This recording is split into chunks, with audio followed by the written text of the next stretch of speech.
Денес православната црква ги празнува светиот свештеномаченик Јануари и другите со него, и светиот маченик Теодор и другите со него. Светиот свештеномаченик Јануари. Овој светител бил епископ во Кампанија Италијанска. Во времето на гонењето од страна на Максимијан бил изведен пред суд и тормозен со разни маки, кои тој незлобливо и трпеливо ги поднесувал. Кога го фрлиле во оган, огнот се намалил со невидлива роса и маченикот неповреден стоел во средината на огнот и му пеел на Бога пофалба. Тогаш му го стружеле телото со железни четки, додека коските не се забелеале, но маченикот незлобливо и со смирение трпел. Неговите маки ги гледале неговиот ѓакон Фауст и чтецот Дисидери и плачеле по својот духовен отец. Тогаш и нив ги врзале, па заедно со епископот ги довеле во градот Путеол и ги фрлиле во самица. Во истата самица, заради Христа биле и путеолските ѓакони Прокул и Соси и двајца прости луѓе христијани, Евтихи и Јакутион.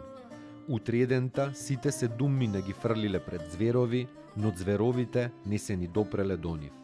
Тогаш сите со меч ги исекле, а христијаните на градот Неапол тајно го пренеле телото на свети Јануари во својот град и честно го положиле во црквата. До ден денешен, безбројни чуда се пројавиле на гробот на овој светител.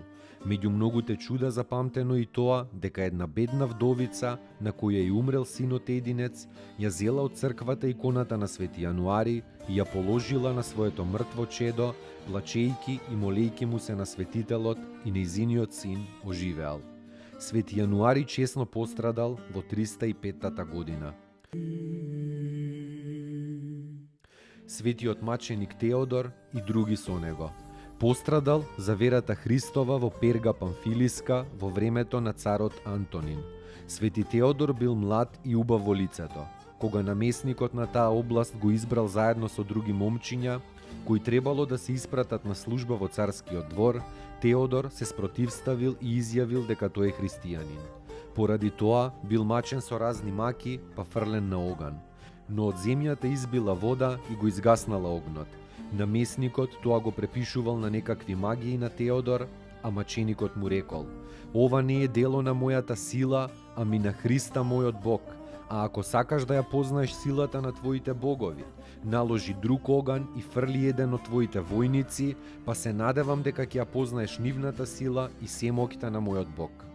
Намесникот сакал навистина да фрли еден од војниците, но тие во стравот го молеле да го фрли вражачот Диоскор наместо нив. Вражачот пак молел да го фрли самиот идол Зевс и останатите идоли, па ако се богови, тие лесно ќе се спасат. А тоа Диоскор го рекол затоа што веќе бил во срцето обратен при Христа, откако го видел чудото со свети Теодор. Дознавајки за ова, намесникот го осудил Диоскора на смрт и го запалил. Исто така ги предал на смрт и Теодора и двајцата војници Сократ и Дионисий и уште Филипа, мајката Теодорова. Свети Теодор го распнале на крст, на кој дури третиот ден издивнал. Сократ и Дионисий биле со копје прободени, а Филипа со меч исечена. Сите биле овенчани со венци на славата во Царството Христово.